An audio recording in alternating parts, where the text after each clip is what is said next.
July 25th, 2023, the day I had the most important meeting of my life. I had the opportunity of meeting the chief financial officer of a Fortune 500 company. If you're not familiar, a chief financial officer or CFO is responsible for guiding a strategy, advising leadership, and leading the company to financial success. At the time, I was employed there, and just 6 months into my role, I found myself in his office at the highest floor. How did this happen? I delivered on one of the company's core values and brought in a lot of money. The CFO publicly recognized me in a company's town hall with hundreds of thousands of employees watching. I couldn't believe it. I hesitated at first, but then I followed up with a thank you email, and next thing you know, the executive assistant added me to his Outlook calendar. The CFO of a multi-billion-dollar company wanted to meet with me one-on-one. My mind raced. What do I ask? What do I wear? How do I make the most out of this moment? I prepare for days. I rehearsed my questions, refined my notes, dry cleaned my suit, and you know I had to get a fresh cut that day. Crisp white button down,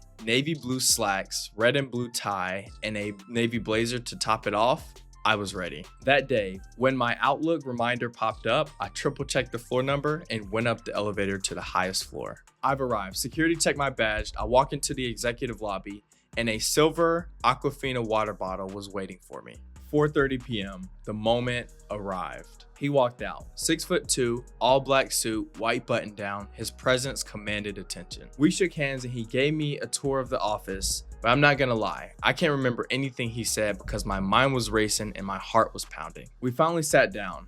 I knew we only had 15 minutes, but I told him I'll keep my introduction to only 2 minutes. Beyond the financial insights, what really stood out were his leadership principles. Here are my top 3 takeaways. Number 1, consistency wins and the power of mentorship. Success isn't about one big moment. It's about showing up every day, doing the work, and staying consistent. The CFO emphasized that the most successful people aren't necessarily the smartest, but they are the ones that stay the most consistent. He also reinforced the value of mentorship. A strong mentor sees the potential in you way before you even see it in yourself, and they push you beyond what you think is possible. He had mentors throughout his career and personal life who pushed him and helped him go to the highest level. They also opened doors and forced him to level up. Key lesson: if you're not finding people who push you and challenge you, then you're stalling your growth. Find a mentor, absorb their knowledge, and apply it consistently. Number 2, eliminate fear and take the shot. The biggest thing holding people back isn't skill, it's fear of rejection, failure, or even looking stupid. The CFO told me that the best moves and financial decisions that he's made came from taking calculated risks. I'm not sure if the pun was intended there or not, but either way, it works. He didn't know how things would turn out, but he focused on why he was doing it. Key lesson: if you want to level up, whether in business, career, or even investing, you have to take the shot. The worst that can happen, you learn. The best that can happen, you win. You grow either way. Number 3, influence comes from storytelling and emotional connection. These principles I'm about to tell you actually reminds me of one of my favorite books that I'll tell you in a later video. The CFO broke down that he understood that half of the audience really isn't listening, or they're working and multitasking, and your job is to make them care. The only way to gain influence is to structure your message effectively. To give you context, he has to tailor his message towards town halls versus earnings calls versus leadership meetings. In this case, we're talking about town halls, which is how him and I essentially met. First step is show them what you want them to feel. Remember, people remember emotions, not just words. If you want to buy in, create the emotional connection first. Tip number 2, shape what they think.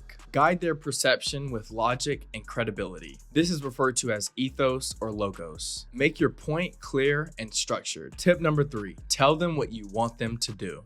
Every great leader closes with a call to action, whether in a meeting, a speech, or even a negotiation. If people don't know what action to take, you haven't influenced them. The key difference between influence and manipulation is your ability to build trust and also being ethical and moral. Key lesson: influence is a skill, not a personality trait. I would say personality traits do help, but majority of it is a skill that you have to learn and continue to practice. Mastering it is how leaders shape companies and drive performance. And it's also used to control financial positive outcomes. Our scheduled 15-minute conversation turned into 45 minutes easily. And I've thought about this conversation ever since. I know you're wondering, Josh, why does this matter to my wallet? Whether you're in corporate, running your own business, or even managing your personal finances, these principles apply. Consistency builds wealth. Investing, career moves, and even business success comes from putting in the work and staying consistent. Eliminating fear unlocks opportunities. The biggest returns come from calculated risk. Mastering influence drives income. Your ability to communicate and persuade directly impacts sales, negotiation, promotions, and leadership.